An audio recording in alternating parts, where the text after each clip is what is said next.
Olá pessoal, hoje é quarta-feira, 3 de dezembro de 2025 e nosso querido amigo Scott Ritter está aqui conosco. Bem-vindo de volta, Scott. Welcome back, Scott. Attaboras Bicep. Please subscribe and hit the like button, helping Por favor, inscreva-se e clique no botão de curtir para nos ajudar a alcançar mais pessoas. Scott, deixe-me começar com o que está acontecendo nos Estados Unidos, com o caso do bombardeio de um barco. O primeiro bombardeio e depois o segundo, que matou os dois sobreviventes do primeiro ataque. Pete Hegseth vem mudando sua retórica. Primeiro, ele disse que não sabia sobre isso. Depois afirmou que não sabia sobre o segundo bombardeio.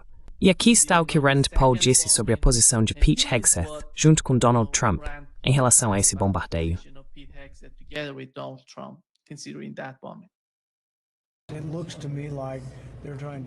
Parece-me que eles estão tentando colocar a culpa em outra pessoa, não neles mesmos.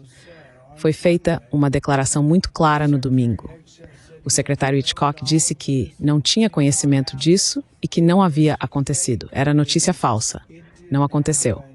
E então, no dia seguinte, do púlpito da Casa Branca, eles dizem que aconteceu. Então, ou ele estava mentindo para nós no domingo, ou é incompetente e não sabia o que havia acontecido. Achamos que há alguma chance de que no domingo o secretário de Defesa não soubesse que houve um segundo ataque? Qual é a sua opinião sobre o que está acontecendo com o governo Trump e a forma como eles estão reagindo? A mídia, a grande mídia e as pessoas dentro do Partido Republicano que estão preocupadas com esse tipo de ação do governo dos Estados Unidos.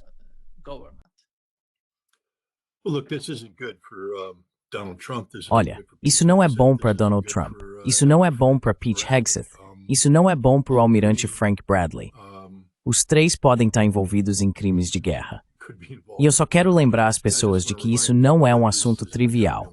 Acho que é a Lei de Crimes de Guerra de 1996 que diz que se alguém for considerado culpado de um crime de guerra, uma grave violação das Convenções de Genebra, a pena é prisão perpétua ou morte. Então, isso não é uma piada. Pete Hegseth poderia ser colocado diante de um pelotão de fuzilamento e ser executado. Não acho que isso vá acontecer, mas poderia. O almirante Bradley poderia passar o resto da vida na prisão, e deveria de fato se ele fez isso. Essa administração criou, sabe, um problema para si mesma. Porque, bem, existe a névoa da guerra.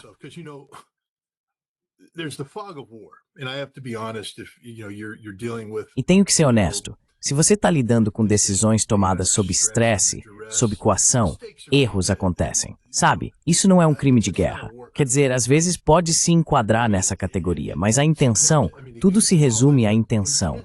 Este é um presidente que diz que quer matar todos os narcoterroristas. Ele não tem problema em matá-los. Quero eles mortos, quero que sejam mortos. Matem, matem, matem. Este é um secretário de guerra. Logo de cara, temos um problema aqui. Porque, veja, deixou de ser um secretário de defesa e virou um secretário de guerra. E esse secretário de guerra apareceu diante de 800 oficiais generais em Quantico e falou sobre como ele não segue mais regrinhas de engajamento tolas.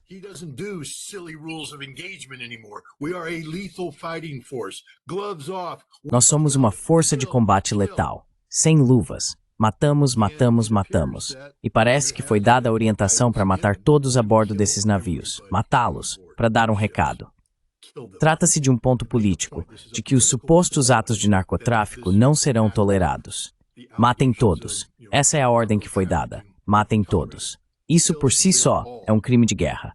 Basta consultar a edição de 2015, ou talvez tenha sido atualizada em 2017, ou até em 2025, quem sabe, do Manual da Lei da Guerra publicado pelo Departamento de Defesa, e lá está claramente escrito que não se pode dar uma ordem de não fazer prisioneiros.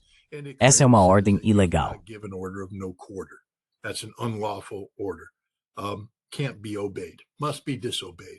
Não pode ser obedecida. Deve ser desobedecida. Então, se em algum momento o presidente ou Hegseth dissesse, matem todos, a única resposta seria, não, senhor, estou rejeitando esta ordem por escrito porque ela é uma violação flagrante da lei de guerra. Eu seria submetido a processos criminais sob o Código Uniforme de Justiça Militar. Portanto, não estou apenas dizendo não. Estou fazendo isso por escrito, informando formalmente que esta é uma ordem ilegal. E realmente não há nada que possa ser feito contra essa pessoa. Porque o presidente não vai dizer, sim, eu te dei uma ordem ilegal e vou te punir por não ter obedecido a minha ordem ilegal.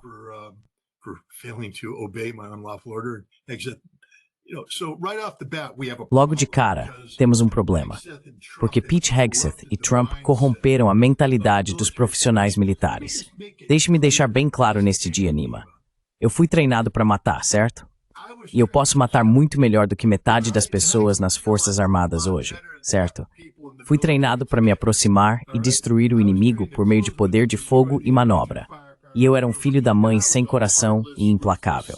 Se você fosse para a guerra contra mim e meus companheiros fuzileiros navais, nós teríamos massacrado cada um de vocês com prazer, porque era isso que fomos treinados para fazer. Mas também fomos treinados de que na guerra, por mais horrível que seja, devem existir limites.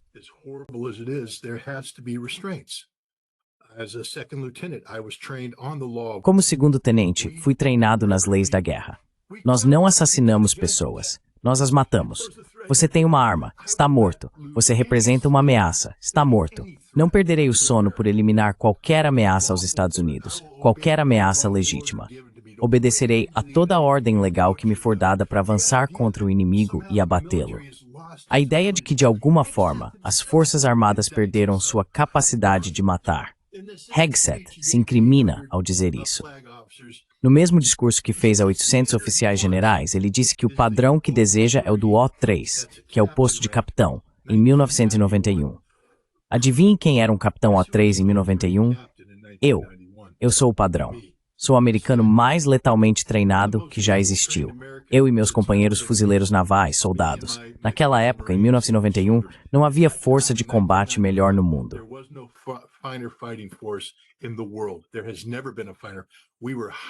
Nunca houve uma força melhor. Éramos altamente treinados. Um tipo de treinamento que você nem conseguiria imaginar hoje. Passávamos mais tempo em campo. Em 29 Palms, na minha unidade de artilharia de campanha, um batalhão disparava mais rodadas reais de artilharia em condições de treinamento realistas do que todo o corpo de fuzileiros navais dispara atualmente. Um batalhão de artilharia em 1985, 86, 1907, 1988. Nós disparávamos mais munição de artilharia em um único ano de treinamento do que todo o corpo de fuzileiros navais dispara neste ano. Isso diz muita coisa. E, novamente, não estávamos apenas sentados lá disparando projéteis. Estávamos no campo, nos movendo, atirando, nos comunicando em condições realistas, nos preparando para enfrentar uma ameaça soviética que tinha mais homens e mais armas do que nós. Precisávamos estar em constante movimento.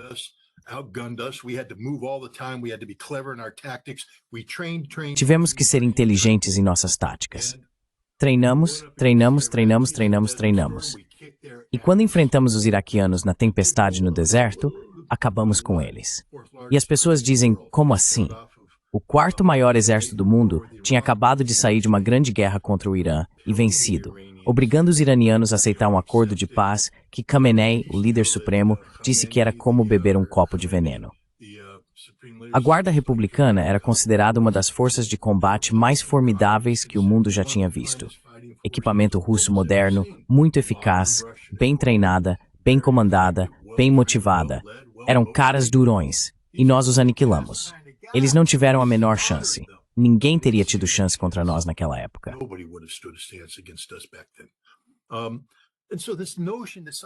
Então, essa ideia de que, de alguma forma, nossas forças armadas não sabiam matar, de que instrutores de elite precisavam vir ensinar a matar dizendo mate, mate, mate, que estupidez. Nossas forças armadas sabem matar. Elas não precisam ser tratadas como crianças. E quando chega a hora de lutar, nós matamos. Mas não assassinamos. Essa é a diferença. Veja, como segundo-tenente, eu assistia a vídeos na minha aula de Direito de Guerra, especificamente sobre submarinistas dos Estados Unidos após afundarem navios mercantes japoneses. Existem vídeos disso. Eles se aproximavam e os japoneses estavam na água e simplesmente ficavam ali atirando neles, metralhando, matando todos, rindo disso.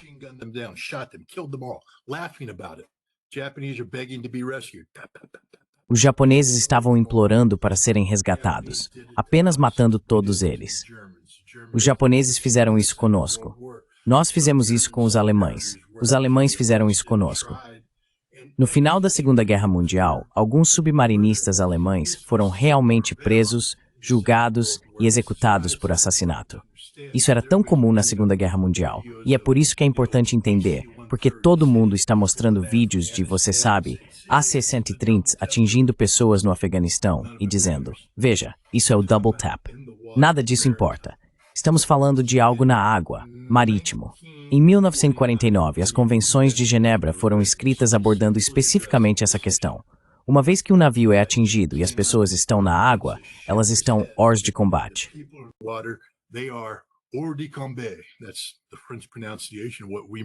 Essa é a pronúncia francesa do que nós, fuzileiros navais, gostaríamos de dizer.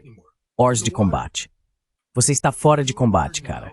Você não pode mais lutar. Você está na água. Agora é alguém que não pode ser atacado. Deve ser resgatado. Você é uma pessoa protegida. Não importa. Leia a maldita lei. Eu li. Não importa se você é um marinheiro da marinha, um marinheiro mercante ou um narcoterrorista. Não importa se é uma guerra nacional ou internacional. Não importa. Você está na água. Está fora de combate. Não pode ser morto. Fim da história. Reafirmado em 1977, os protocolos adicionais da Convenção de Genebra e adotado pelos Estados Unidos desde então como parte do Manual de Direito de Guerra.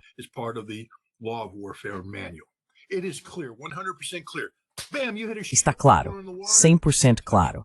Bam, você atinge um navio, há pessoas na água, você não pode tocá-las. Não há exceções para isso. Nenhuma. Elas não podem ser atacadas. E isso parece ser o que aconteceu. Agora, não sabemos a linha do tempo exata. Quero dizer novamente, Heseth não se ajuda, porque ele diz que estava lá no primeiro ataque, mas depois foi embora. E horas depois, uma decisão foi tomada. Isso significa que não foi algo impulsivo. Não é, sabe? O SEAL Team 6 lá em cima dizendo, meu Deus, caras na água, olha, ele pode estar indo pegar uma arma, eliminem, boom, boom, boom. Isso significa que alguém olhou o vídeo e disse, vamos matar essas pessoas.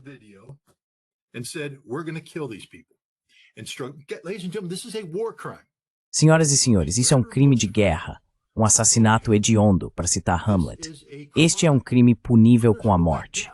É aqui que estamos hoje na América. Quero dizer, é até engraçado porque, veja, Hegseth e Trump estão indo atrás do que chamam de os 6 sediciosos, aqueles 6 legisladores democratas que ousaram sugerir que oficiais militares não obedecessem a ordens ilegais. Eles foram atacados por isso. Como ousam? Meu Deus, Bradley talvez esteja desejando ter ouvido o que eles disseram. Acho que foi o Hegseth, em 2016, talvez 2019. Acho que ele disse a mesma coisa. Ele estava lá quando Barack Obama era presidente e Hegseth detestava Barry Obama. Eles estavam por aí dizendo, você está atacando pessoas com drones, cara.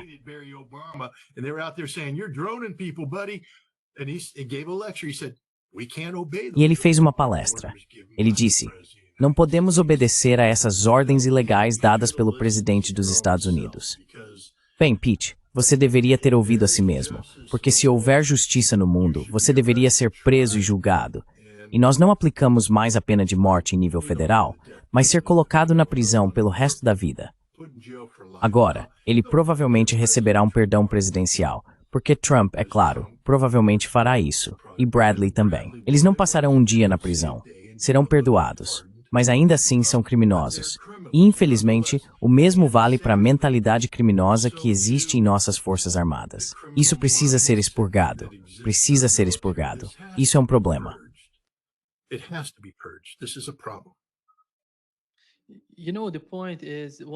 Sabe, a questão é que uma das coisas que Rand Paul disse em seu comentário foi que eles estão tentando dizer que não fomos responsáveis por isso. Parece que estão transferindo essa responsabilidade para o almirante. Você acha que é isso que está acontecendo?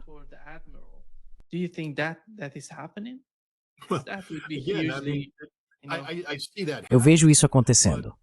Mas lembre-se, há 2 crimes distintos potencialmente em jogo aqui. Um é o crime do matem todos. Acho que há um argumento sólido de que a intenção do presidente e do secretário de guerra era matar todos, e que ordens, verbais ou escritas, foram dadas nesse sentido. Então isso já é uma ordem ilegal desde o início. Eles estão manchados por isso. Hegseth ordenou pessoalmente o segundo ataque? Ele não precisava, se a ordem dele era matem todos. Quero dizer, nós não sabemos. Será que ele sabe de se boom, explodam eles, matem todos e saiu da sala? Ou antes de começarem, certifiquem-se de matar todos. Sabe, senhor, há 11 homens naquele navio. Matem todos.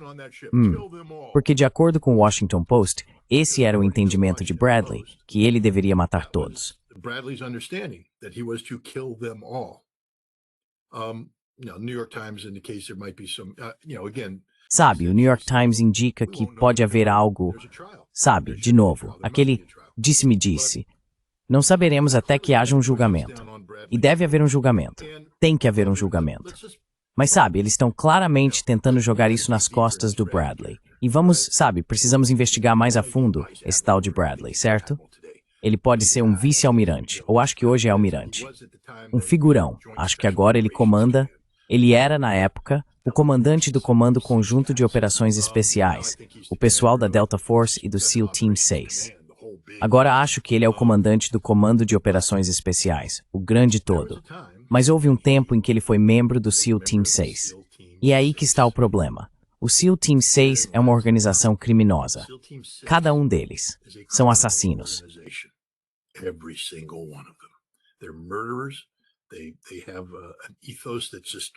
Eles têm um ethos que é simplesmente imperdoável. A equipe vermelha canoa pessoas como parte do que fazem. Robert O'Neill, você se lembra dele? Ah, Rob O'Neill, eu matei Osama Bin Laden. Ele não matou, foi outro SEAL que o matou. O'Neill chegou depois e o canoou. Canoar é atirar na cabeça de alguém para abrir o crânio como um sinal de nós estivemos aqui. Você pode fazer isso com uma arma, pode fazer com um machado. A equipe vermelha fazia isso. E cada um deles. Há 4, sabe, esquadrões de sabre, ou seja lá como quiser chamar. Azul, dourado, prateado e vermelho. Todos eles são criminosos. Quero dizer, vá dar uma olhada na luta em, puxa, eles chamam de Roberts Ridge, nomeado, acho, em homenagem ao Navy SEAL que caiu de um avião e morreu.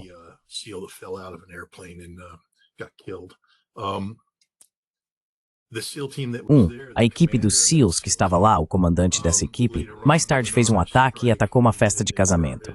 Eles estavam tão obcecados por vingança que, ao passarem, havia sobreviventes em uma vala e ele os assassinou. Atirou neles. Assassinou-os. É isso que os SEALs fazem. Eles assassinaram pessoas no Afeganistão e depois, você sabe, plantaram armas. Eles matam todo mundo. Não são boas pessoas. É uma ética corrupta. E Radcliffe estava no centro disso. Então, Radcliffe não é algum inocente que subiu de patente e de repente foi colocado em uma situação difícil. Ele é um assassino desgraçado que matou pessoas durante toda a sua carreira. Me processe, Radcliffe. Vamos ver o que a investigação revela, certo?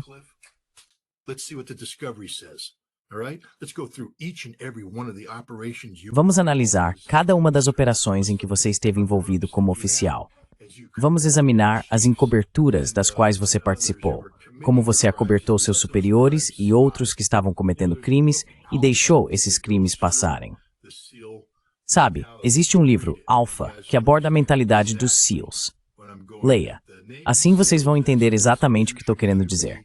Os Navy SEALs, como instituição, deveriam ser dissolvidos, porque produzem oficiais como Radcliffe, que depois sobem a cargos mais altos e aceitam sem questionar uma ordem ilegal de matar todos. Agora, por que ele aceitaria isso sem questionar? Porque foi condicionado a ser um assassino. Quero dizer, é aqui que chegamos.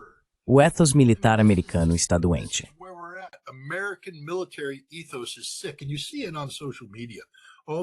E você vê isso nas redes sociais. Todos esses ex-militares por aí se gabando de cometer crimes de guerra. Buzz Patterson, sabe, algum babaca que carregava a maleta nuclear do Bill Clinton, acha que isso o torna um herói. Pilotou C-141s.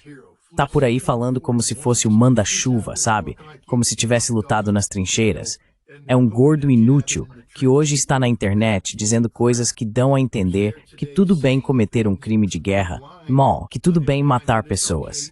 E ele é apoiado por gente como Robert O'Neill. Agora sabemos que O'Neill é corrupto porque cometeu um crime de guerra, o canoeamento de Osama Bin Laden.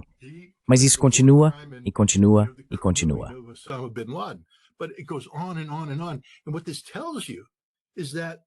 E o que isso te mostra é que as pessoas nas redes sociais, às quais normalmente eu não daria atenção, estão reagindo de forma tão massiva que fica claro que há um problema em nossas forças armadas. Elas foram condicionadas, depois de 20 anos da guerra global ao terror, a cometer crimes de guerra. E parece que isso se tornou um ethos aceitável hoje em dia. Nunca foi aceitável. Estou aqui para te dizer agora, aqueles sujeitinhos que lutaram na guerra global ao terror, vocês tiveram um tiroteio aqui, outro ali. Sabe, a guerra para a qual treinamos lá nos anos 80 era uma guerra mundial, combate terrestre em larga escala. Estávamos preparados para a morte em uma escala que vocês nem conseguiriam começar a compreender. E ainda assim nós nunca toleraríamos assassinatos como esse. Nunca toleraríamos.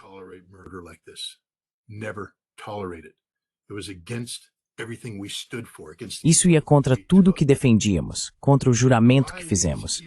Por que essas pessoas hoje têm a mente tão corrompida está além da minha compreensão. Há um problema fundamental na forma como preparamos e treinamos nossas forças armadas atualmente. Tudo se tornou político. Antes, éramos apolíticos. Veja, quando entrei para o exército em 1979, Jimmy Carter era o presidente dos Estados Unidos. Eu não era fã de Jimmy Carter, mas ele era o meu presidente. Ele era o meu comandante em chefe. Você obedece às ordens dadas. Depois, Ronald Reagan se tornou presidente. Eu gostava de Ronald Reagan, então fiquei feliz. George H.W. Bush. Fomos à guerra sob o comando dele. Mas então Bill Clinton assumiu. Eu não gostava nem um pouco de Bill Clinton. Não importava. Eu tinha um trabalho a fazer, uma profissão. Eu não deixava a política atrapalhar o trabalho.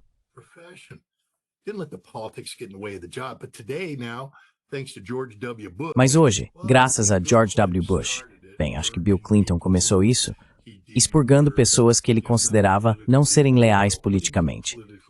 O que significa ser leal politicamente? O exército não deve ser leal politicamente. Eles são leais a apenas uma coisa, a Constituição. E aí está o problema, porque as pessoas deixaram de ser leais à Constituição e começaram a ser leais a um político, a um presidente, a um partido político. E é aí que estamos hoje. Um exército que foi fundamentalmente corrompido pela política interna. O que isso fez foi permitir que eles nublassem seu julgamento em relação a questões básicas de certo e errado. Só porque um presidente diz que algo está certo, não significa que esteja. Tem que ser legal. E um presidente não pode simplesmente dizer, matem todos eles. Isso é uma ordem ilegal.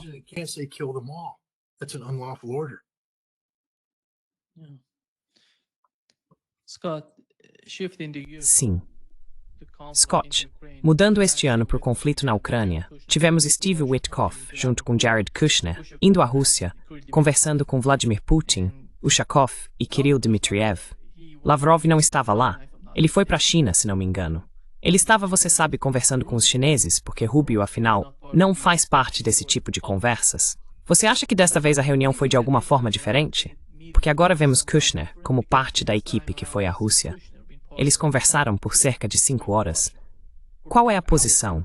Para onde estamos indo com essas novas conversas entre os Estados Unidos e os russos?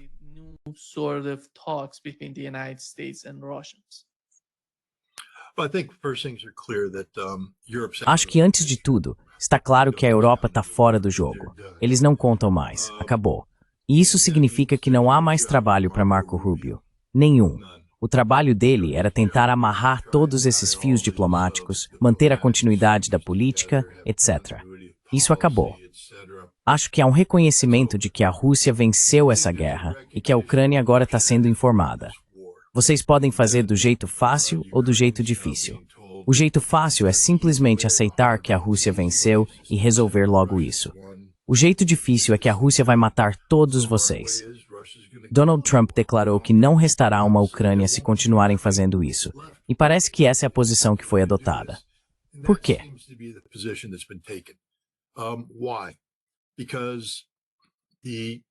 Porque a política de Trump, sabe, é uma visão estratégica do mundo em que os Estados Unidos se desvinculam dessas aventuras herdadas na Europa. A OTAN, a aventura da OTAN. Precisamos expandir a OTAN, mas para isso precisamos de um inimigo chamado Rússia. Acho que Trump já superou isso. No Oriente Médio, independentemente de ele conseguir ou não, ele quer pôr fim ao conflito entre palestinos e israelenses. Acredito que ele seja sincero nesse objetivo. Se ele realmente vai conseguir, não sabemos. Mas ele não quer ficar preso em mais uma guerra que dure uma década, custe trilhões, que não vencemos e da qual não conseguimos nos livrar. Ele terminou com isso. No Pacífico, há menos conversa sobre confrontar a China por causa de Taiwan e mais sobre como podemos ter relações econômicas normais com a China.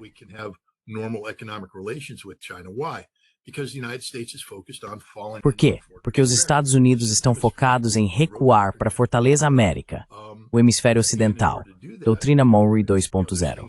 E para fazer isso, sabe, há coisas com as quais precisamos lidar. Venezuela, Honduras, colocar o dedo na balança ali e outras tolices desse tipo. Mas, para que possamos nos concentrar nisso, não podemos ficar atolados em conflitos.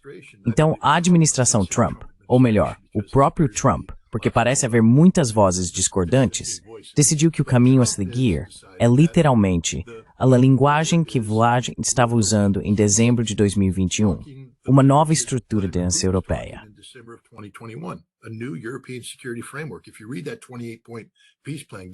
Se você ler aquele plano de paz de 28 pontos, tire fora o lixo ucraniano que Keith Kellogg e Marco Rubio colocaram lá. Vá direto ao essencial. Sabe, eles estão falando sobre trabalhar com a Polônia para acalmar as coisas com os estados bálticos, como reduzir as tensões ali, como criar esferas de influência e interesse que não resultem em guerra, como fazer a OTAN se acalmar. E a Rússia diz que, uma vez que isso aconteça, não tem interesse em guerra.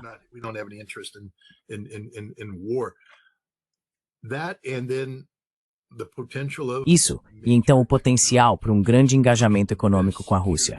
A melhor garantia de segurança que pode existir para os Estados Unidos e a Europa, quando se trata da Rússia, é um engajamento econômico significativo, em que haja resultados mutuamente benéficos. E acho que essa é a abordagem que Donald Trump adotou, razão pela qual Steve Witkoff está lá. Seu principal contraponto é Kirill Dmitriev. Kushner entrou em cena, novamente, com uma mentalidade mais voltada para a economia. Você viu onde estava o foco dele no Oriente Médio. Ele está lá com Ushakov. Lavrov não está lá. Rubio não está lá. Porque eles não estão tentando resolver essa guerra. A guerra vai se resolver sozinha. Ela está se resolvendo.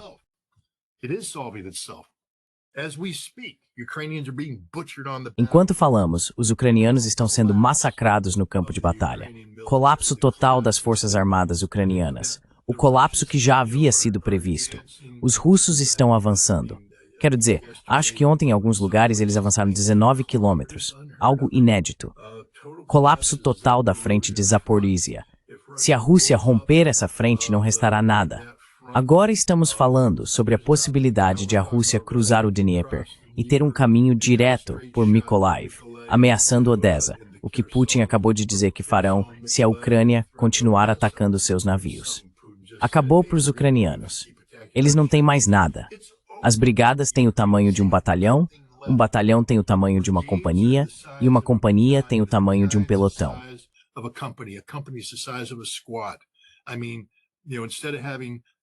Quer dizer, em vez de terem 5.000 homens, agora eles vão ter 250. E é isso.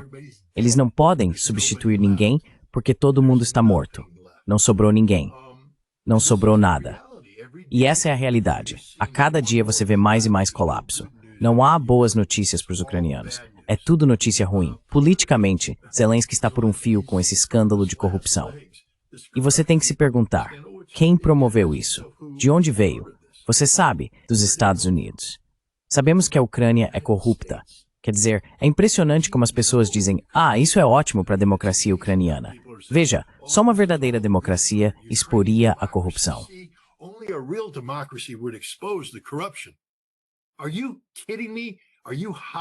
Você está brincando comigo? Você está chapado?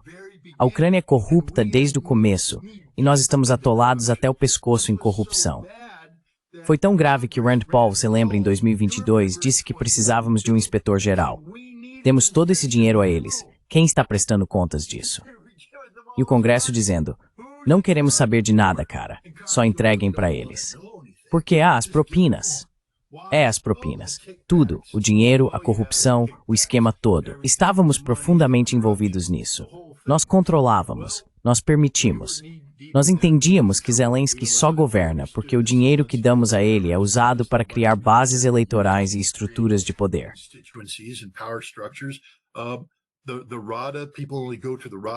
A Rada, as pessoas só vão à Rada, o parlamento deles, por causa dos contratos que o Zelensky pode distribuir. Se você está do lado dele, ganhe um contrato. E um contrato não significa que você realmente faça algo, só significa que você recebe dinheiro. Ei, você tem um contrato, aqui está um dinheiro. Ninguém vai te responsabilizar se você não fizer o trabalho. Ei, você conseguiu um contrato de $1 bilhão, para cavar trincheiras e construir fortificações atrás da linha de Pokrovsk. Aqui está seu $1 bilhão. E agora os russos romperam a linha, e as pessoas estão dizendo, ei, cadê as trincheiras? Eu nunca cheguei a construí-las, porque estava ocupado demais comprando um colar de diamantes para minha amante e me dando de presente um belo Porsche.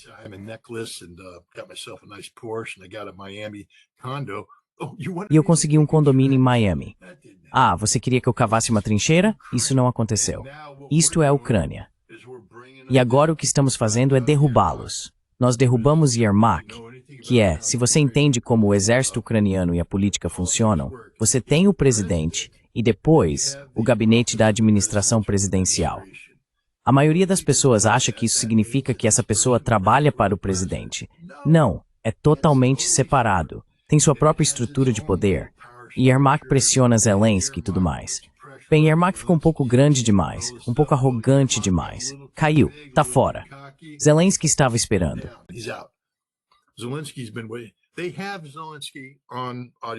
Eles têm Zelensky em uma gravação de áudio, aparentemente entregando o jogo. A América tem essa gravação, e Zelensky sabe disso. Disseram a ele, pegamos você, podemos matá-lo a qualquer momento que quisermos. Se publicarmos essa gravação, você não sairá vivo da Bankova, eles vão te matar.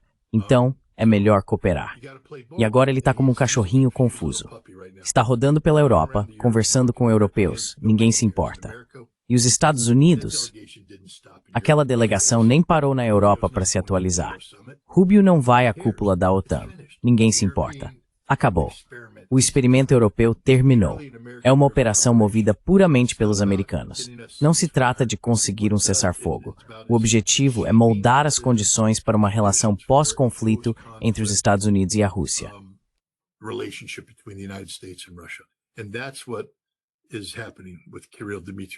E é isso que está acontecendo com Kirill Dmitriev e Steve Witkoff, com Ushakov e Kushner. Trata-se de criar o ambiente político, isso é Kushner e Ushakov, ou a relação econômica, Dmitriev e Witkoff. E Trump comprou essa ideia. Acho que Trump decidiu que a melhor maneira de superar a oposição política é simplesmente cortar todos fora. Keith Kellogg foi demitido. Trump adormece quando Rubio fala sobre a Ucrânia, porque simplesmente não importa. Não importa nem um pouco. Na Europa, ninguém ouve a Europa. Ninguém se importa. Eles não são convidados para nada. É aqui que estamos agora. E é a melhor opção, para ser honesto, porque a única maneira de essa guerra acabar é quando a Rússia decidir que acabou. Isso significa que a Rússia precisa alcançar todos os seus objetivos.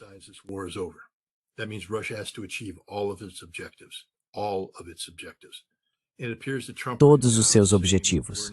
Parece que Trump, neste momento, está dizendo, não vamos colocar nenhum obstáculo significativo no caminho para que vocês alcancem isso. O que faremos é trabalhar com os ucranianos e os europeus, na medida em que a Europa quiser cooperar, tentando fazer com que eles pulem a parte de morrer e passem direto para a parte da rendição. Mas se não quiserem, em breve vocês não reconhecerão o campo de batalha. Quero dizer, estamos falando de colapsos importantes prestes a acontecer. Scott, você vem dizendo isso há algum tempo. Sim, eu estava completamente certo. Acertei em cheio. A única coisa sobre a qual não acertei foi o momento, porque não controlo o tempo. Mas a matemática militar, sobre a qual venho falando há muitos anos, é exatamente o que está acontecendo aqui.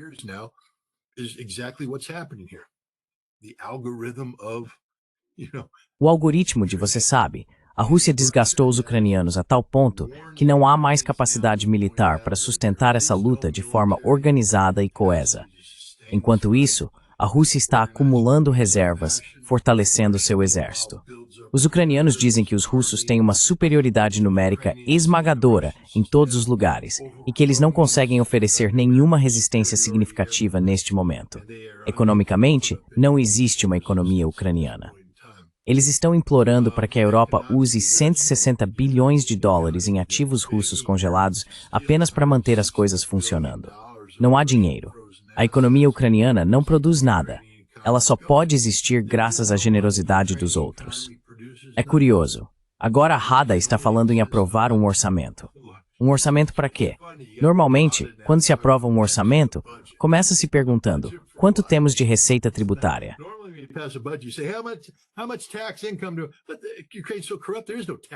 A Ucrânia é tão corrupta que não há arrecadação de impostos. Tudo vai para os bolsos das pessoas. Eles precisam de 160 bilhões de dólares para esse orçamento. E esse dinheiro simplesmente não existe. A Bélgica finalmente ficou esperta. Talvez os Estados Unidos tenham falado com eles e dito, não vamos deixar vocês fazerem isso com os ativos, porque isso destruiria nosso empreendimento de trilhões de dólares. A Bélgica está no centro desse consórcio de recursos. Ativos pertencentes a Estados-nação, usados para facilitar o comércio. A ideia é que se as nações depositam esse dinheiro, ele fica protegido. Ele existe para facilitar o comércio. E se de repente você rouba os ativos da Rússia, todas as nações ali vão dizer, bem, vocês podem roubar os nossos. O que acontece quando vocês não gostarem do que estamos fazendo? Vão pegar o nosso dinheiro e aí tudo acaba.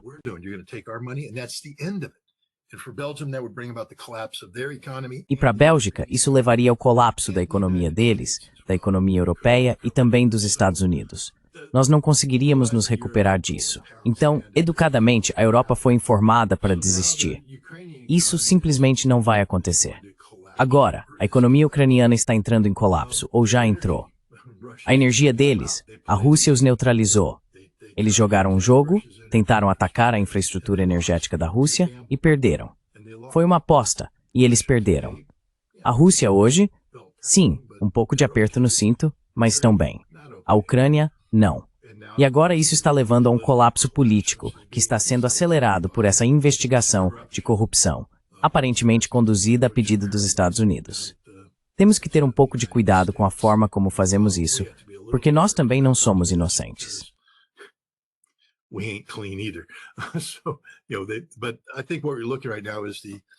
Mas eu acho que o que estamos vendo agora é um colapso organizado. E é muito inteligente. Quero dizer, é preciso dar um pouco de crédito ao Trump e ao Putin aqui, porque o que está sendo feito é, bem, por exemplo, nenhuma das estruturas políticas existentes vai sobreviver a esta guerra. Mesmo a Rada, o parlamento ucraniano, será desmantelada e reestruturada de uma forma que favoreça os objetivos e metas de longo prazo da Rússia, que basicamente são assumir o controle político da Ucrânia quando esta guerra terminar.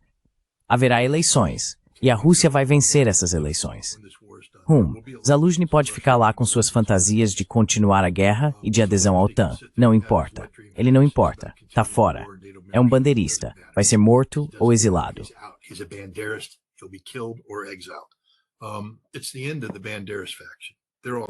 É o fim da facção bandeirista. Todos eles vão morrer.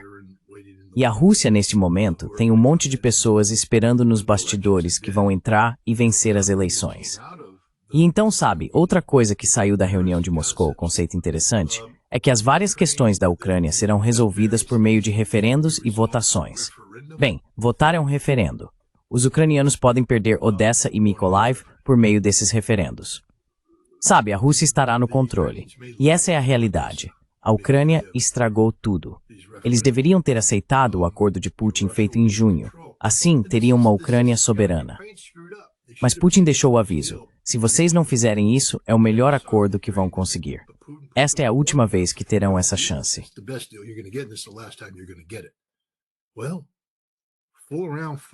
Bem, brincou. Agora vai descobrir. E a Ucrânia, neste momento, está aprendendo uma lição dura. Eles mexeram com as pessoas erradas e perderam esta guerra. Vai ser uma vitória russa decisiva. Donald Trump é inteligente o suficiente para entender que se você quer evitar um envolvimento que dure uma década, que vá à falência de todos, e não leve a lugar nenhum, além de ficar mais perto de uma guerra nuclear, é preciso aceitar a inevitabilidade de uma vitória russa. O que, ao que parece, ele fez. E agora, ele está se preparando para uma paz que colocará os Estados Unidos em uma posição de sair mais forte, tanto politicamente quanto economicamente. Um dos principais objetivos do exército e do governo russos na Ucrânia é a desmilitarização da Ucrânia. Como você vê o tamanho de, sabe, um exército? A Rússia concordaria com isso na Ucrânia. A Rússia já disse isso. Você se lembra? 50 mil a 60 mil. É isso. Não haverá mais do que isso. Isso que se acabou em Istambul. Naquele acordo em Istambul. É isso. Não haverá mais nada. A Rússia não vai aceitar. A Ucrânia tinha um exército de 260 mil soldados treinados pela OTAN no início deste conflito, preparado para invadir o Donbas e massacrar os falantes de russo que vivem lá. São 260 mil tropas treinadas pela OTAN. Esse exército não será permitido existir. Agora a Ucrânia tem essa fantasia de 600 a 800 mil soldados. Antes de tudo, eles não têm esse número. Mas mesmo que tivessem, a Rússia não permitiria. Ao vencedor pertencem os despojos. Se você quer um exército de 800 mil homens, precisa vencer a guerra. A Ucrânia perdeu a guerra, e veremos a rápida desintegração das forças armadas ucranianas muito em breve.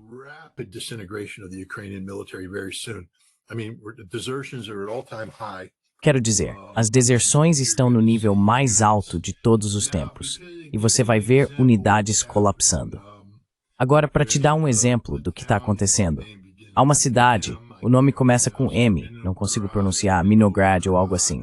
Há duas brigadas lá, acho que a 25ª Brigada e a 38ª Brigada de Fuzileiros Navais, duas das forças de combate de elite da Ucrânia. Elas estão cercadas. Deveria haver cerca de 10 mil homens, mas, como acabei de dizer, eles não têm mais força alguma. Cada uma dessas brigadas está reduzida a cerca de 500 homens. Isso dá um total de 1.000 homens.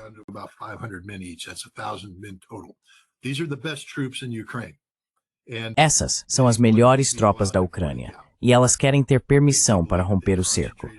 Elas acreditam que, se concentrarem suas forças, poderão escapar, e a maioria conseguirá voltar para casa com vida. No momento, estão passando fome. Só podem ser abastecidas por drones. Os drones chegam com o grande Baba Yaga ou algo assim. Os drones vêm e lançam suprimentos, ou chegam em veículos não tripulados. Mas os russos têm controle direto, por linha de visão das linhas de comunicação. Eles estão abatendo os drones e destruindo os veículos não tripulados. Então esses caras estão passando fome.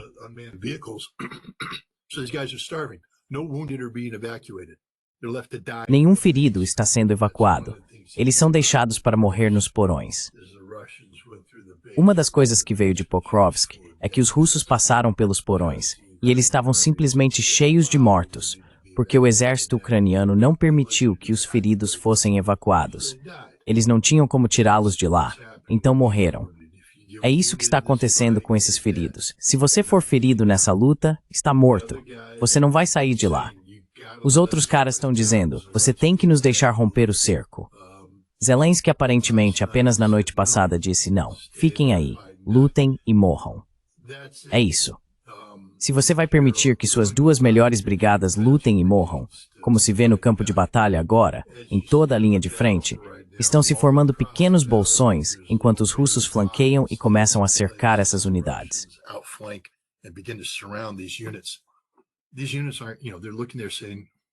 Essas unidades estão, sabe, olhando ao redor e dizendo, o governo não se importa conosco. Pelo que estamos lutando? Por que estamos morrendo? E você vê todo o exército começando a perder a vontade de lutar, a vontade de resistir. Eles não acreditam mais na causa. E à medida que isso acontece, começam a abandonar suas posições. Seja para salvar suas vidas, ou simplesmente desertar, ir embora para sempre. E isso é colapso. É isso que está acontecendo agora. O exército ucraniano deixará de existir como uma força de combate funcional em um futuro muito próximo, de qualquer tamanho significativo. E no fim, o que vai acontecer é que a desmilitarização ocorrerá exatamente como a Rússia determinou.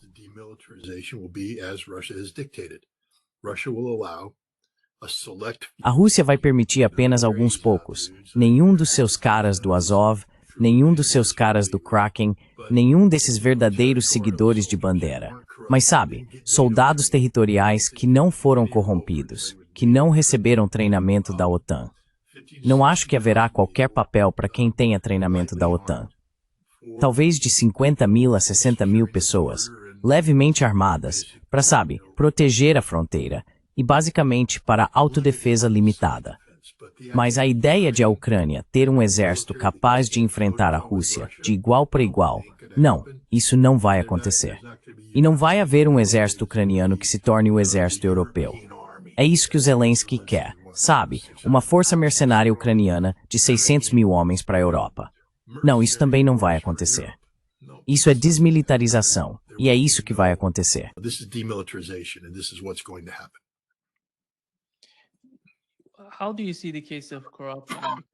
Como você vê a questão da corrupção? Afinal, eu acho que a corrupção é o fator-chave na Ucrânia.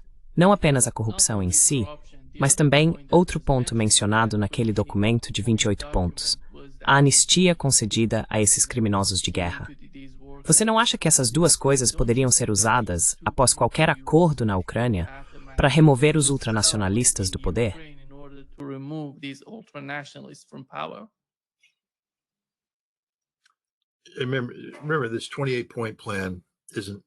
Lembre-se, esse plano de 28 pontos não é realmente um plano de 28 pontos. Não é nada.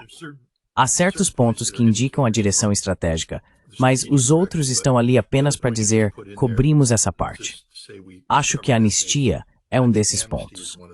Novamente, acho que isso está em linha com o que aconteceu em junho passado, quando Vladimir Putin disse, podemos aceitar o comunicado de Istambul, atualizado para representar a realidade atual. Teria sido um bom acordo para a Ucrânia, mas eles desistiram, então agora estão em declínio. Para alcançar a paz aqui, fala-se em anistia. É meio que um aceno. Como vai ser meu futuro? Ok, então a guerra acaba, cara. Fizemos algumas coisas bem ruins. Estão falando de desmilitarização, desnazificação, corrupção. A ideia é não, anistia geral. Todos limpos. Sigam em frente.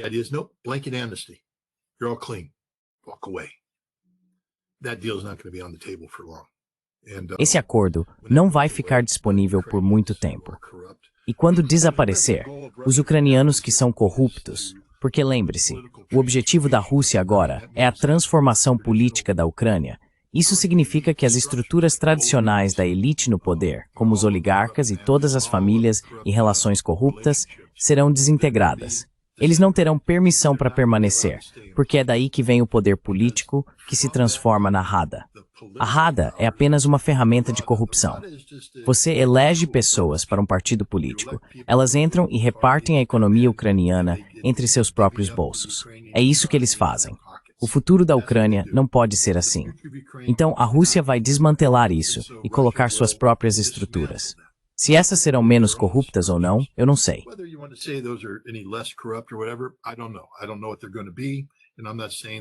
Eu não sei o que eles vão ser. E não estou dizendo que os russos são incapazes de corrupção. O que estou dizendo, porém, é que o que quer que exista no futuro será projetado para criar uma estrutura política que fortaleça a dominação russa da Ucrânia pós-guerra. Para fazer isso, é preciso desintegrar as estruturas atuais. A Rússia não pode fazer isso se conceder anistia a todos. Então eu acho que, você sabe, a Rússia vai fazer isso. E a desnazificação é outro ponto. As pessoas precisam entender que crimes horríveis foram cometidos, não pelos russos, mas pelos ucranianos. Crimes horríveis. Nós não sabemos toda a verdade sobre o que aconteceu em Kursk. Eu sei um pouco porque conversei. Mas você sabe, esses nazistas ucranianos entraram em Kursk e nessas aldeias ao longo da fronteira. Os jovens conseguiram evacuar.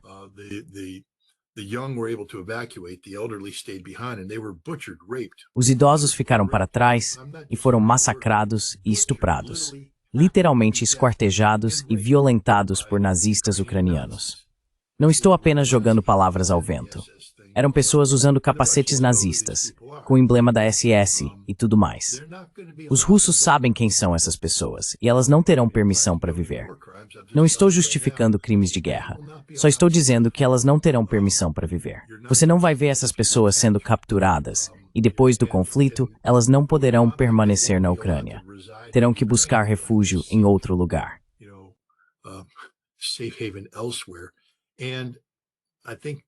E eu acho que eles precisam ter cuidado, porque parte da normalização da Rússia, e eu já vou chegar a isso, será que a Rússia dirá: se você tiver um criminoso de guerra sob sua jurisdição, precisará repatriá-lo para a Rússia para que seja julgado. Então, não acho que haverá muitos lugares onde essas pessoas possam se esconder. A normalização, veja bem, é um aspecto fundamental de tudo isso. As pessoas dizem, bem, por que Putin não vai até o fim?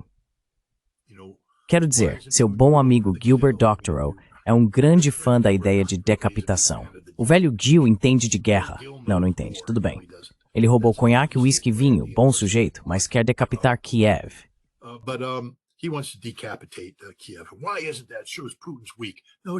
Por que não é assim? Isso mostra que Putin é fraco. Não, isso mostra que Putin é cerca de 400 vezes mais inteligente do que Gilbert Doctorow jamais será. Porque em algum momento, quando essa guerra acabar, você pode acabar com a guerra. Digamos que o velho Gil tivesse acesso a Putin e Putin dissesse, certo, vamos decapitar, matar Zelensky. Isso vai fazer a Europa realmente querer fazer negócios com você. Fazer os Estados Unidos quererem fazer negócios com você, certo? E vamos entrar em Odessa porque, droga, nós podemos. Somos a Rússia. Vamos fazer tudo. Odessa, Kharkov, tomar tudo. E a Europa vai dizer, viu, nós avisamos sobre os russos. Agressivos.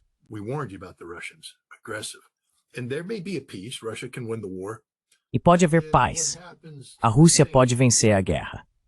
Mas então, o que acontece com as sanções? Elas não serão suspensas. O que acontece com o reconhecimento de Kherson, Zaporizhia, Luhansk e Donetsk? Eles não serão reconhecidos. Será um pouco como os estados bálticos no final da Segunda Guerra Mundial, quando tínhamos o mapa da União Soviética, mas dizíamos que Lituânia, Letônia e Estônia não faziam parte dela. Não reconhecíamos isso. Assim, o mapa mostraria que a Crimeia e os 4 novos oblastes russos não fazem parte da Rússia. E isso cria a possibilidade de uma guerra eterna, que é, claro, a última coisa que Vladimir Putin quer.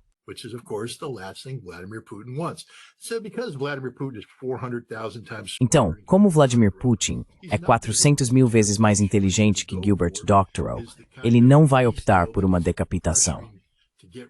O que ele vai buscar é o tipo de acordo de paz que está promovendo agora.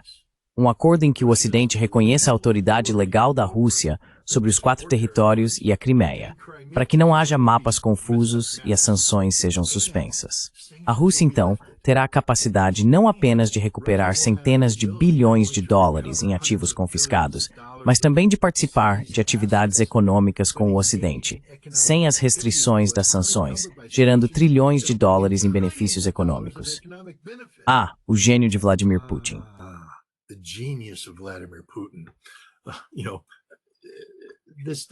Sabe, o que as pessoas precisam ver agora é que a Rússia está jogando a longo prazo. E esse jogo longo não envolve momentos de euforia, como hastear a bandeira sobre Odessa. Eles vão conseguir Odessa, mas isso será feito por meio de um referendo. Eles não vão ocupar Odessa fisicamente, porque isso cria condições que dificultam para a Europa e os Estados Unidos aceitarem a soberania russa sobre esses territórios. A Rússia age de forma responsável, dentro dos limites que ela mesma estabeleceu. E então, à medida que a Rússia ganha controle político sobre a Ucrânia, se houver necessidade de um referendo, ele acontecerá.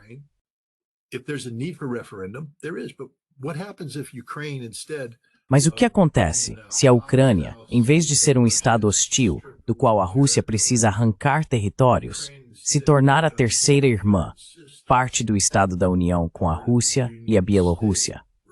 Há todo um elemento em jogo aqui. Mais uma vez, as pessoas ignorantes do mundo, entre elas Gilbert Doctorow, não têm consciência disso, entende? Porque falar sobre o Estado da União significa que você realmente precisa ir conversar com o Estado da União.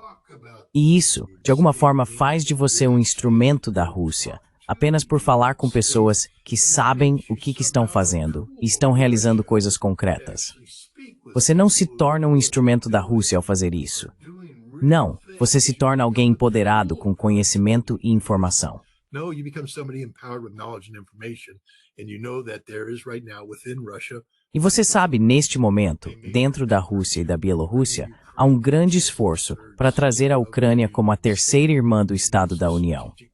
Esse é o objetivo estratégico de muitas pessoas na Rússia. Acredito que incluindo Vladimir Putin, embora eu relute em falar em nome dele.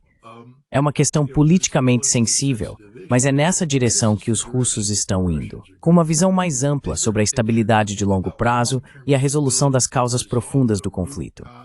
Se você entra e decapita e tudo mais, tudo o que faz é perpetuar as causas do conflito. A Rússia quer pôr fim a isso, e Donald Trump parece disposto a facilitar esse processo para que realmente acabe. Quando esta guerra terminar, estará encerrada, finalizada, acabada.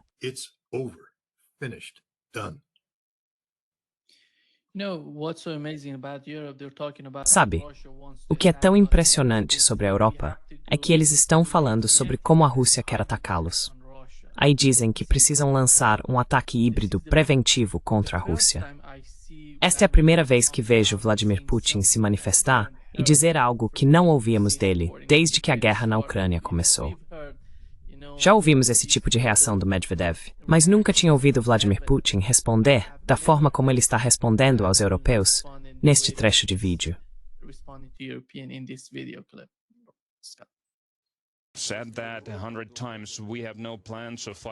Ele disse isso centenas de vezes. Não temos planos de lutar contra a Europa.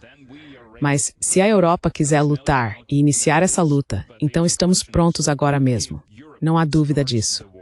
A única questão é se a Europa começará a guerra, se desencadeará essa guerra, porque isso não é a Ucrânia.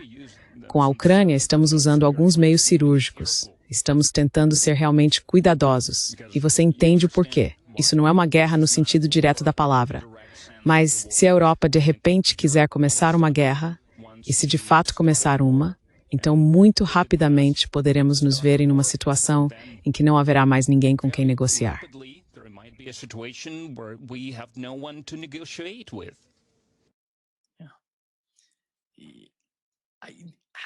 Você já ouviu Vladimir Putin falar desse jeito?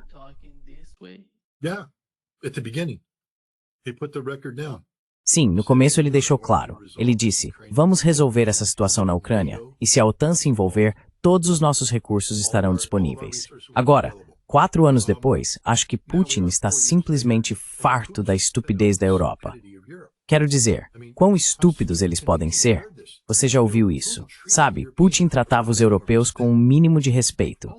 Ele costumava atender ligações de Macron e Merkel, ouvi-los e considerar o que tinham a dizer. Mas agora, basta olhar para a estupidez da Europa. É só esse absurdo. Como Putin disse, acho que mais cedo eles buscam nos derrotar estrategicamente. Certo, querem jogar esse jogo. Então tá. E basicamente, o que a Rússia está dizendo é, vocês querem uma guerra conosco? Haverá uma guerra.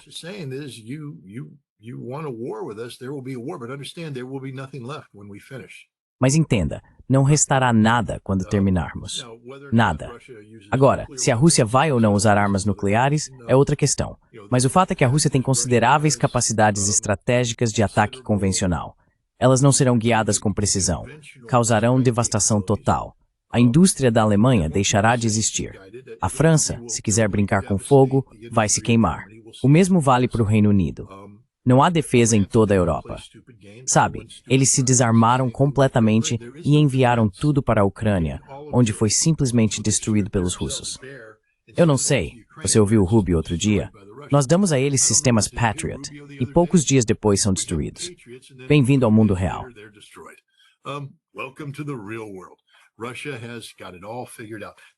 A Rússia já tem tudo planejado. Não há mais defesa aérea na Alemanha. Então lembre-se daquela fábrica nos arredores de Kazan, que você sabe, acho que falavam em 500 drones por dia. Acho que agora já são 1000 drones por dia. A Rússia está usando talvez 400 ou 500 drones por dia, às vezes 200 ou 300, mas está produzindo 1000. Para onde você acha que esses drones estão indo? Você entende o que acabei de dizer?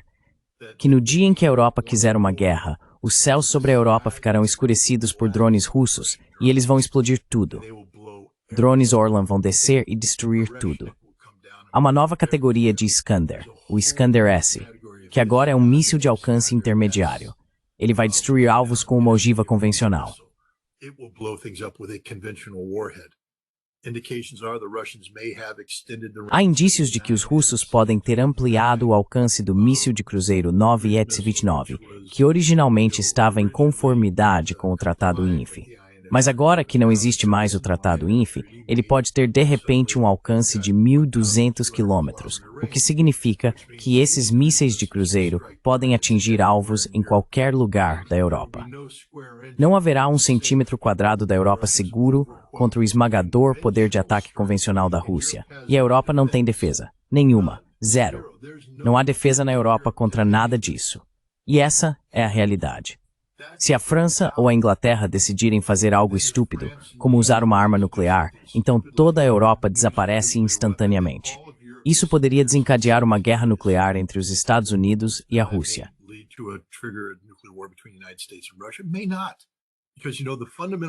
Talvez não. Porque veja, a questão fundamental que sempre precisa ser respondida é: um presidente americano trocaria Boston por Poznan? Poznan é uma cidade polonesa. Estou apenas escolhendo um exemplo aleatório. Não estou dizendo que os russos tenham algo específico contra essa cidade. Mas a questão é, se a Rússia decidir lançar uma bomba nuclear sobre uma cidade polonesa, os Estados Unidos estariam dispostos a perder uma grande cidade americana como consequência? Ou, como o presidente vem apontando para a Europa, vocês estão fazendo isso consigo mesmos. Vocês são estúpidos, ignorantes, tolos. Se a Europa quiser cometer suicídio, os Estados Unidos são automaticamente obrigados a cometer suicídio junto com ela? Eu acho que a Rússia agora tem uma compreensão melhor de onde essa administração atual se posiciona.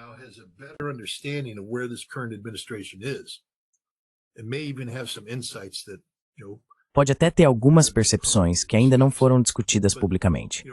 Mas veja, enquanto Joe Biden falava sobre o dever sagrado do artigo 5, é um vínculo sagrado. Bem, não é um vínculo sagrado. Se você quer cometer suicídio, cometa suicídio. Mas os Estados Unidos não são obrigados a acompanhá-lo nesse pacto suicida. E neste momento, o chefe do Comitê Militar da OTAN está falando sobre um ataque preventivo contra a Rússia. Em primeiro lugar, isso é uma piada. Não pode expor ataque preventivo. Quero vezes esclarecer as pessoas. Para realizarmos o ataque inicial contra o Iraque em 91, tivemos que montar algo chamado pacote gorila. We had to put together something called the Guerrilla Package. I mean, it's a big old package of aircraft. Quer dizer, é um grande pacote de aeronaves, centenas delas. E você sabe, todo o planejamento que foi feito e tudo mais. A OTAN não tem isso. Se você tirar os Estados Unidos da equação, não vamos atacar a Rússia preventivamente. Se você tentar fazer a OTAN agir de repente, eles não conseguem. Simplesmente não conseguem. Fisicamente, não conseguem fazer isso. As forças aéreas da OTAN não têm essa capacidade.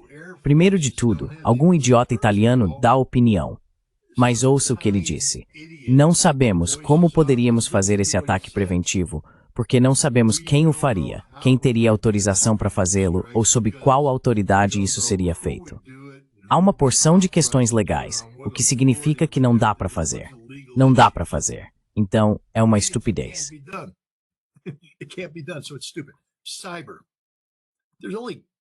Cibernético. Existe apenas, bem, você sabe, em toda a Europa, há uma única superpotência cibernética, e essa é a América. Depois há um aspirante chamado GCHQ, na Inglaterra. Os holandeses têm uma pequena capacidade, mas todo o resto é uma piada. A Rússia os infiltrou. A Rússia os domina. Eles não conseguem fazer guerra cibernética. Se você tira os Estados Unidos da equação, tira também a capacidade de realizar uma guerra cibernética significativa contra a Rússia. Então, eles não vão fazer um ataque preventivo desse tipo. Eles estão falando, você sabe, desse tipo de guerra híbrida. Estamos vendo os britânicos fazendo isso agora. Os britânicos têm praticado guerra híbrida. Quem você acha que realizou o ataque de drones contra as bases russas? Who do you think did the drone attack against the Russian bases? The Ukrainians? It was British. Os ucranianos. Foi um plano britânico, conduzido pelos britânicos, com uma participação ucraniana. Quem você acha que está realizando esses ataques com drones subaquáticos contra a frota sombria russa? Os ucranianos? Não, o SBS, o Serviço Especial de Embarcações, e o Mi-6. Os britânicos têm feito isso o tempo todo. Eles já estão realizando ataques híbridos preventivos e os russos sabem disso. Os russos sabem disso. Putin falou porque acho que ele estava simplesmente frustrado e irritado com a situação. Acho que ele simplesmente se cansou da estupidez. É como qualquer pessoa ficaria ao ver alguém agindo de forma estúpida. Em algum momento, você simplesmente perde a paciência e diz, olha, eu vou explodir sua casa, se você quiser continuar com isso. Mas o fato é que a OTAN não pode fazer nada, literalmente nada. NATO can do nothing, literally nothing. And the Russians know this, but they're prepared. E os russos sabem disso, mas estão preparados. Eu só peço que as pessoas façam as contas básicas. Se você está produzindo, digamos, 1000 drones por dia e está usando no máximo 550, para onde vão os outros 450 a cada dia? Eles vêm produzindo esses drones há vários meses. Entendam, a Rússia tem no mínimo 100.000 drones. Eles podem escurecer os céus da Europa a qualquer momento que quiserem. E não há absolutamente nada que a Europa possa fazer a respeito. Eles não têm defesa aérea. Nada. É por isso que eu acho que Putin está bem confiante de que se quiserem jogar esse jogo, a Rússia está pronta para jogar agora, ele disse. Repare que ele não disse, precisamos mobilizar, precisamos fazer algo agora. Porque não vai ser a guerra que vocês imaginam que será.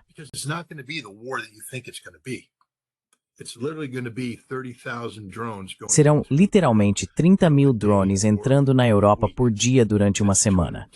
Isso dá 210.000 drones. Não há defesa, nada vai derrubá-los. Eu posso escolher 210.000 pontos de impacto e apagar a Europa da face da Terra. Esse é o tipo de estupidez com que a OTAN está lidando agora, e o tipo de estupidez que os Estados Unidos estão apenas evitando. É por isso que não estamos conversando com eles. Sobre o que há para conversar? São idiotas. Kaja Kallas. Nada do que ela diz faz sentido. Literalmente. Macron. Nada do que ele diz faz sentido. Nada do que qualquer europeu diz faz sentido. Até o chefe do comitê militar não faz sentido. Os europeus estão simplesmente lá, sendo sem noção, insistindo na estupidez.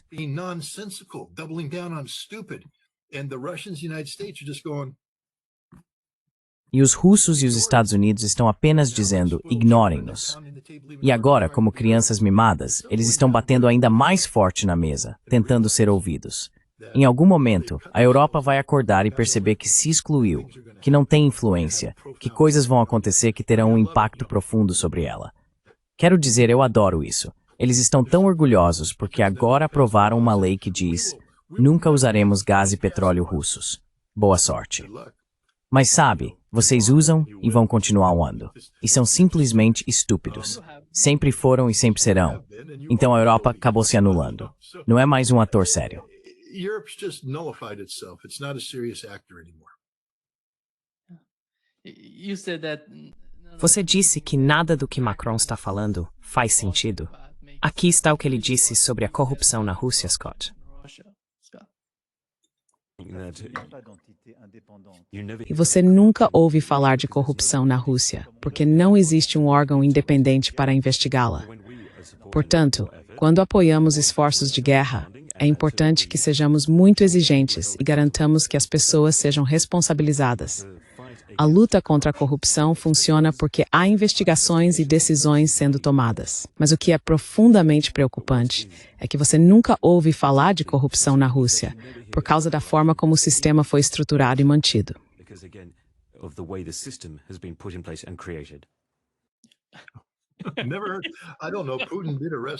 Eu não sei.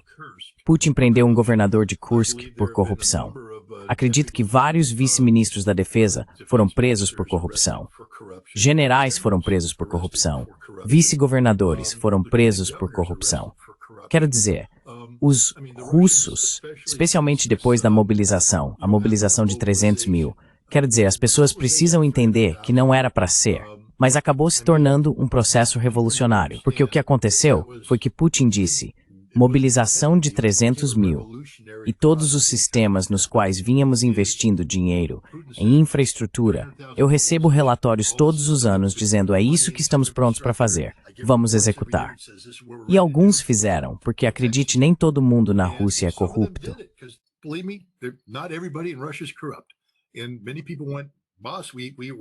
E muitas pessoas disseram, chefe, estamos todos prontos. Nós os recebemos. Aqui estão os uniformes deles, aqui estão as armas deles, vamos levá-los para o centro de treinamento. Pronto. Mas em outras áreas, diziam, os caras estão esperando, não há uniformes para entregar. E as armas que estamos dando estão todas enferrujadas porque não as mantivemos, e tudo mais.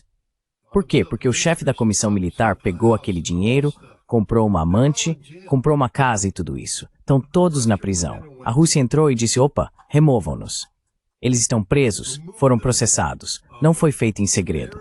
Foram presos em público, expostos em público, destituídos de suas medalhas, destituídos de suas honrarias e colocados na prisão, onde estão cumprindo pena.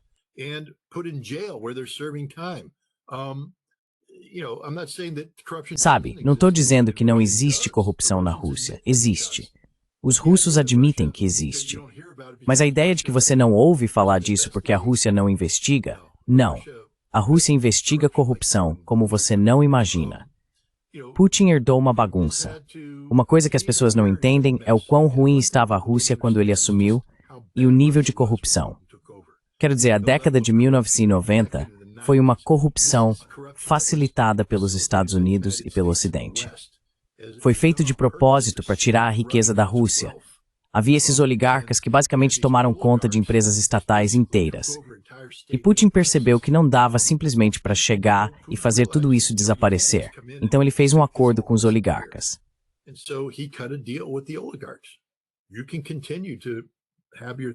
Você pode ficar com seus lucros, mas a partir de agora precisa pagar seus impostos, reinvestir na Rússia e fazer coisas que beneficiem o Estado russo. Você não pode simplesmente extrair a riqueza. Precisamos empregar pessoas, precisamos construir coisas. E veja bem, um por um ele fez isso. E se alguém dissesse não, como Mikhail Khodorkovsky, que disse não, vou te desafiar politicamente. Bem, ele foi preso e acusado, porque todos eles eram corruptos. Então foi fácil mostrar o quão corrupto e criminoso ele era. Ele foi para a prisão, e depois Putin o libertou porque os outros oligarcas disseram, vamos lá, ele realmente não sabia.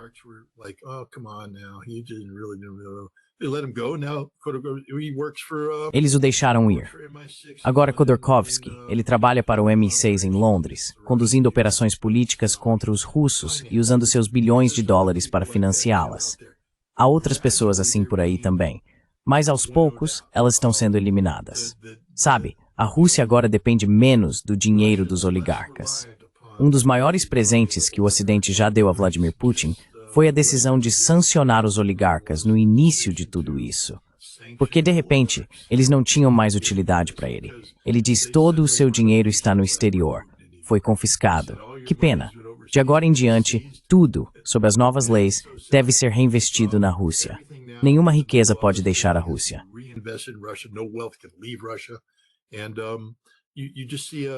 E você vê simplesmente um boom acontecendo. Há corrupção? Claro. Sempre que há tanto dinheiro circulando, e a Rússia é um país grande, com muita dependência do governo local, há corrupção. Mas veja bem, a Rússia não fica simplesmente parada permitindo isso. Está sendo eliminada. Grandes campanhas anticorrupção estão acontecendo em toda a Rússia. Então, sabe, o Macron simplesmente não sabe do que está falando. Literalmente não sabe. Mas ninguém na Europa sabe do que está falando quando o assunto é a Rússia. Quero dizer, começamos com você me dando as boas-vindas de volta aqui. Veja, em agosto eu passei 14 dias na Rússia. Voltei por 6 dias em outubro. E acabei de ficar lá por 19 dias.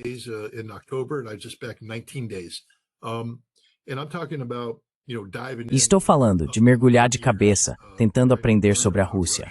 Sabe, o Gilbert Doctorow gosta de acreditar que eu vou para lá e sou bajulado pela RT, pelo governo russo e por generais gordos aposentados. Não, Gilbert, você não faz a menor ideia do que está falando.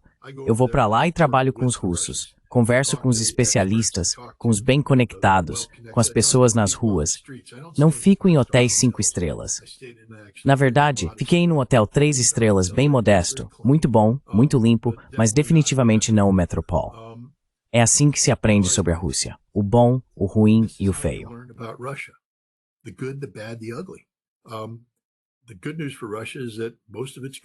A boa notícia para a Rússia é que em grande parte as coisas vão bem.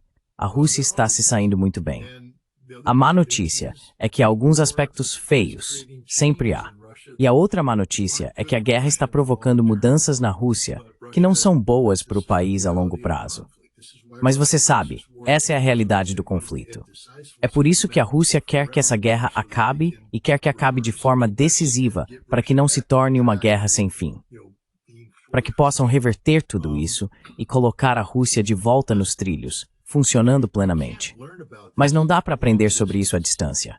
Quero dizer, mesmo hoje, posso acompanhar, graças ao Google Tradutor, porque segundo Gilbert Doctorow, eu só falo 3 palavras. Because according to Gilbert Doctorow, I only speak 3 words.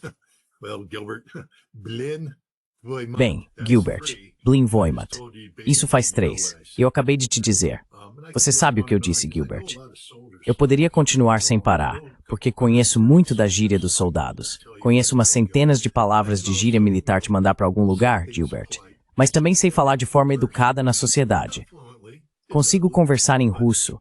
Não fluentemente, é meio difícil, mas eu me viro. A questão é que, graças ao Google Tradutor agora, você pode realmente ter acesso a esse idioma russo e fazer uma pesquisa mais profunda. Se você não souber o que procurar, se estiver apenas lendo um documento sem entender como colocá-lo em perspectiva ou contexto, pode ser difícil.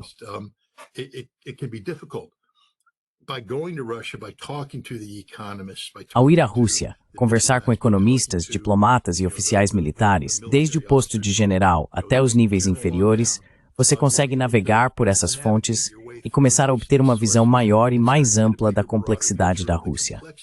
É um país muito complexo, mas faz sentido. Há uma lógica inerente à Rússia. E veja, é isso que eu faço. Sou um antigo oficial de inteligência, portanto não sou jornalista. Não abordo um problema a partir de uma perspectiva jornalística.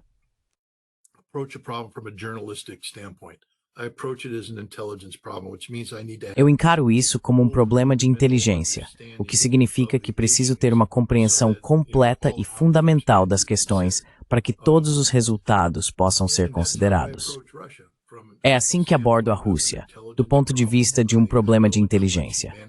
Eu elaboro um plano de gerenciamento de coleta. Não estou espionando eles, mas conheço os recursos disponíveis para mim e uso esses recursos para coletar dados. Depois, avalio esses dados, apresento uma tese e atesto. Modifico os requisitos de coleta até ter informações suficientes para me sentir confortável em fazer uma avaliação sobre a Rússia. Estou certo? Às vezes, muitas vezes.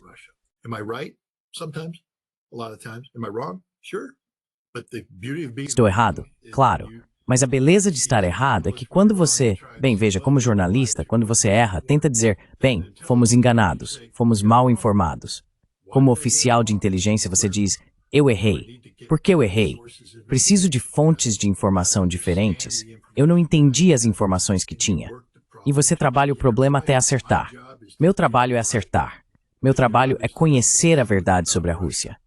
E é por isso que posso dizer com segurança, quando ouço Macron falar, penso que ele não faz ideia do que está dizendo. Nenhuma. Até agora, todos na Europa não falam com conhecimento de causa sobre a Rússia.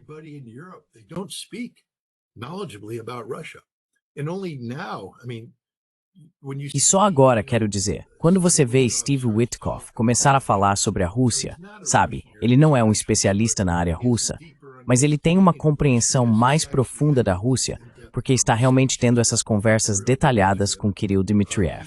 Ele sabe mais sobre a Rússia do que todos os chamados especialistas em Rússia, que estão em Stanford, Georgetown, Harvard ou vivem na Bélgica.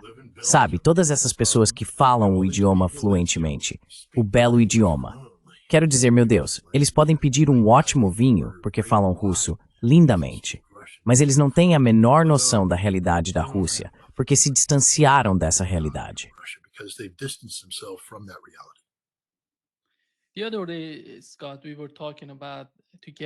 Outro dia, Scott, estávamos conversando com Larry Johnson e Paul Craig Roberts sobre como a Rússia poderia ter lidado de forma diferente com a situação na Ucrânia. Tivemos 2 ideias diferentes vindas do Larry.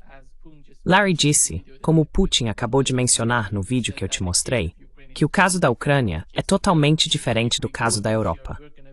Se formos contra a Europa, será uma situação completamente diferente. Mas o ponto que o Paul levantou foi: por que a Rússia não interveio em 2014? Você mencionou que quando Putin chegou ao poder em 2000, a Rússia estava um caos.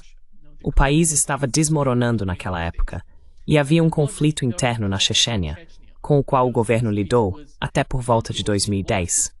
Isso mostra o quão difícil era a situação. Era praticamente impossível para a Rússia intervir na Ucrânia em 2014. Qual é a sua compreensão sobre isso?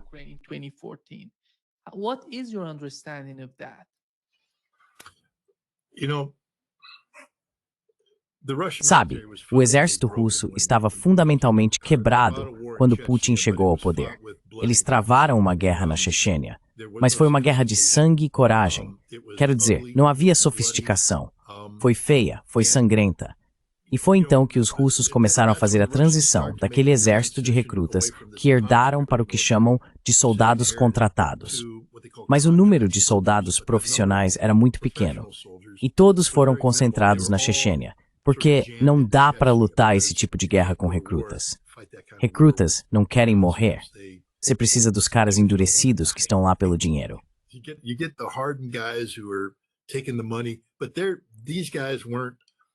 Mas esses caras não tinham treinamento.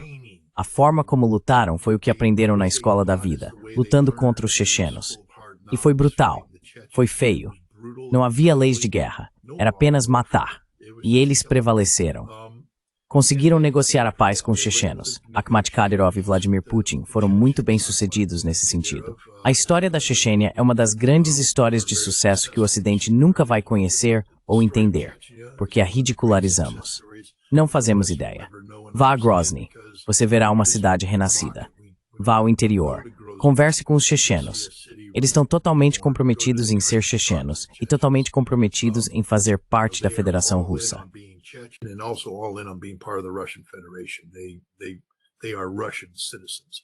Eles são cidadãos russos. É quase um milagre que as pessoas não entendam isso. Mas o exército estava falido. Falido porque, novamente, o conjunto de habilidades adquirido ao conduzir essa guerra brutal não é transferível. Então, mesmo depois que a guerra da Chechênia terminou, o exército russo ainda mantinha um sistema de recrutamento, treinamento e organização ligado aos tempos soviéticos. E isso se manifestou em 2008, na curta guerra com a República da Geórgia. E lembre-se, a Rússia não começou essa guerra. Ela começou quando Saakashvili enviou várias brigadas de forças treinadas pelos Estados Unidos e pela OTAN e atacou a guarnição de manutenção da paz russa enquanto eles dormiam, matando alguns russos.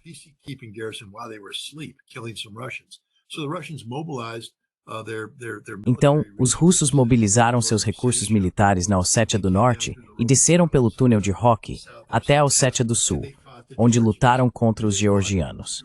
E venceram pela pura superioridade numérica. Mas, se você olhar os relatórios, é interessante ser um fuzileiro naval dos Estados Unidos, porque os fuzileiros treinaram várias dessas brigadas em táticas de pequenas unidades. E esses caras sabiam atirar, se mover e se comunicar.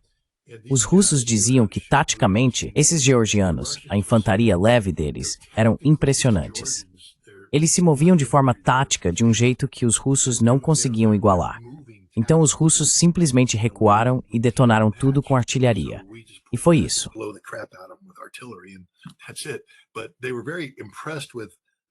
Mas eles ficaram muito impressionados com a proficiência tática das forças georgianas e também com a capacidade delas de se comunicar. Os georgianos se comunicavam de forma mais eficaz do que os russos. A resposta russa foi muito lenta, arrastada. E houve naquele momento um reconhecimento dentro dos círculos russos de que se a Rússia tivesse enfrentado uma força treinada pela OTAN, o exército russo talvez não se saísse tão bem, porque aqueles eram georgianos capazes de operar taticamente, segundo o padrão da OTAN, e estavam superando seus equivalentes russos.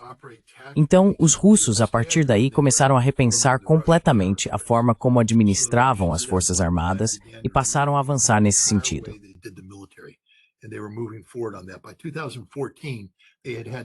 Em 2014, eles tinham feito alguns avanços, mas não o suficiente. Sabe, é preciso muito para desmontar suas forças armadas e começar tudo de novo do zero. Então, em 2014, os russos conseguiram usar algumas forças especiais que eram muito competentes. Mas a ideia de que eles iriam entrar com um exército convencional massivo, não, eles ainda não estavam prontos para isso. Então, essa é uma das razões. A segunda é que havia toda uma questão legal. Quero dizer, Putin simplesmente não estava inclinado a tomar a Ucrânia. Eles se viram obrigados a fazer algo na Crimeia, porque os nacionalistas ucranianos fizeram uma jogada de poder em Sebastopol. Enviaram um trem cheio desses banderas para lá, e os russos disseram, isso não vai acontecer.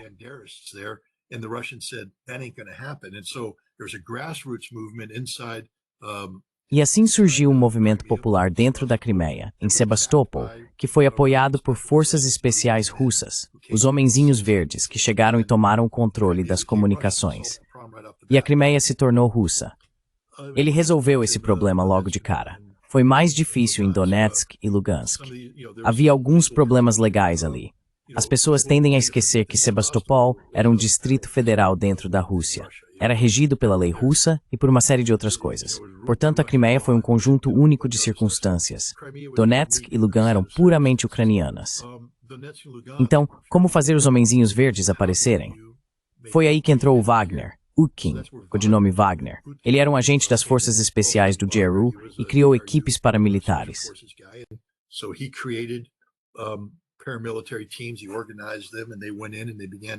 Ele os organizou e eles entraram e começaram a ajudar a facilitar as capacidades militares ali. Mas isso não é uma força convencional. Em 2014, quando os russos realmente trouxeram suas forças, trouxeram tanques, não me lembro o número da brigada, Novara ou Quinta, algo assim, mas os trouxeram. Houve uma grande batalha em Debaltseve, ou algo parecido, onde o exército ucraniano foi cercado pelos russos. Eles iam matar todos, e foi então que Merkel implorou a Putin para poupar o exército ucraniano. Foi aí que surgiu o Acordo de Minsk, e Putin concordou, porque ele não queria tomar a Ucrânia. Ele só queria que os direitos dos russos fossem respeitados.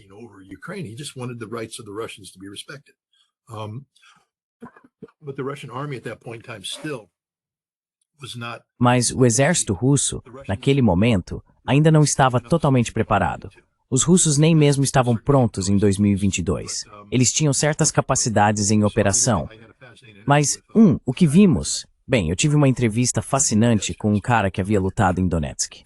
Deixa-me só conferir o relógio aqui, temos mais uns 10 minutos. Enfim, ele havia lutado com o exército da República Popular de Donetsk desde 2014. Então, em 2022, quando a guerra começou, ele ligou para o pessoal da RPD, porque ainda era uma nação independente. Ele disse, olhem, aí vem os grandões, eles vão nos ensinar alguma coisa. E ele viu o exército russo avançar.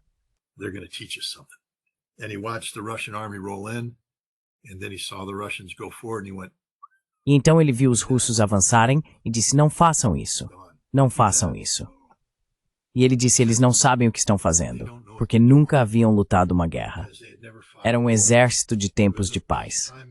E eles estavam entrando lá, enquanto os ucranianos que vinham lutando desde 2014 já sabiam algumas coisas. Eles estavam eliminando os russos, emboscando-os.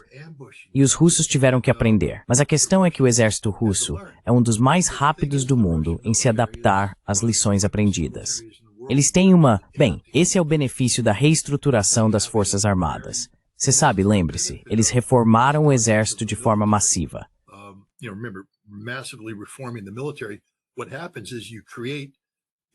O que acontece é que você cria essas instituições de ensino superior, educação superior, essas academias em todos os níveis e faz a rotação das pessoas nelas. A doutrina é desenvolvida e depois enviada de volta aos campos de treinamento, onde começam a treinar com base nas lições aprendidas. Agora, em tempos de paz, o processo de lições aprendidas se estende por um período de tempo. Em guerra, é instantâneo. Os tanques italianos foram para o campo e caíram em uma emboscada.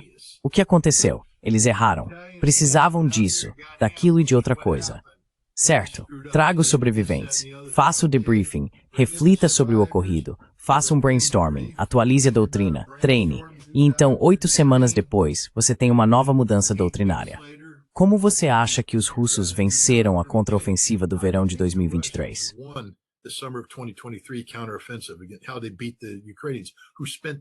Como eles derrotaram os ucranianos, que passaram todo o outono e o inverno treinando em Grafenwöhr, sob a observação e o controle dos Estados Unidos e da OTAN? Como os russos venceram? Porque eles tinham um general russo chamado Romanchuk, que estava com o 58º Exército vindo do sul. Eles o tiraram de sua função de combate, o enviaram para a Academia do Estado-Maior e disseram: seu trabalho é reescrever a doutrina defensiva russa. E ele fez isso. Pegou todas aquelas lições, reescreveu. Então disseram: agora pegue essa doutrina, vá para o lugar onde Zaluzhny disse que iria atacar e implemente-a. E Romanchuk chegou e construiu defesas doutrinárias que acabaram com as forças ucranianas treinadas pela OTAN. Eles não conseguiram avançar. Foram massacrados, aniquilados.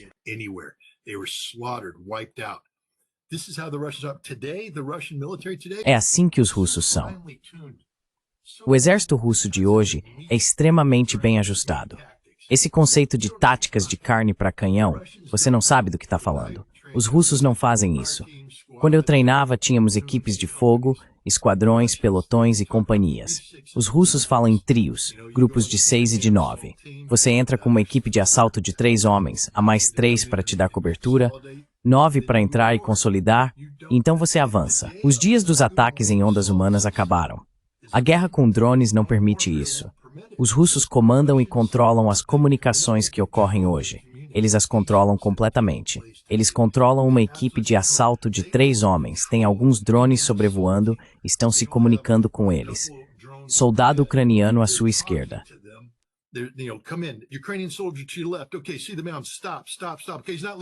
Certo, vejo um monte. Para. Ok, ele não está olhando. Vira, tira, bum, mata ele. Ok, para. Joga uma granada por cima daquela colina. Bum, não, você não acertou. Recuar, bum, bum, bum, bum. Eles estão direcionando esses caras lá de cima, boom. Aí eles dizem, segura aí, trazem uma equipe de apoio com seus drones de combate e bam, bam, bam, bam, bam. Atingem com um drone. Enquanto isso, outras unidades de drones estão suprimindo a capacidade dos ucranianos de responder a 20 quilômetros de distância. Guerra eletrônica. É tudo guerra de drones hoje em dia. Nada acontece sem drones, e os russos fazem melhor. Eu conversei com um comandante de drones.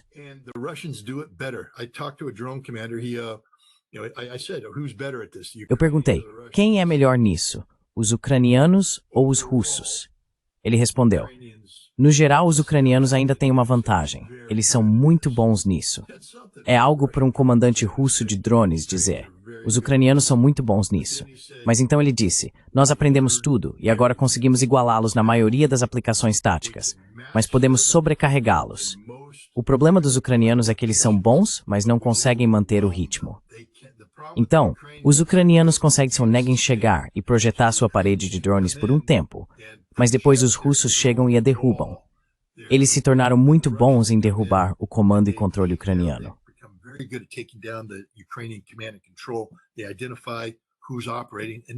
Eles identificam quem está operando e então os matam. Os mísseis Iskander costumavam ser recursos cuidadosamente guardados. Você os usava para atingir um posto de comando, talvez um local logístico. Hoje, se há uma equipe ucraniana de drones com 5 homens, bam, é atingida instantaneamente. Instantaneamente. Sem espera, sem nada. Eles simplesmente os destroem, matando todo mundo. O trabalho mais perigoso para os ucranianos hoje é nas unidades de guerra com drones. Eles estão sendo massacrados. Os russos dominam o campo de batalha, e isso se deve à sua capacidade de adaptação. Então, sim, o exército russo hoje é imbatível. Não há força militar vencê-los.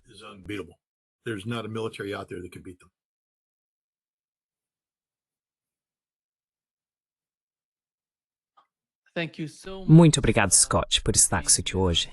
É sempre um grande prazer conversar com você. Ok, muito obrigado. Tenha um ótimo dia. Have a great day, Scott. Bye-bye. Tenha um ótimo Wide Scott.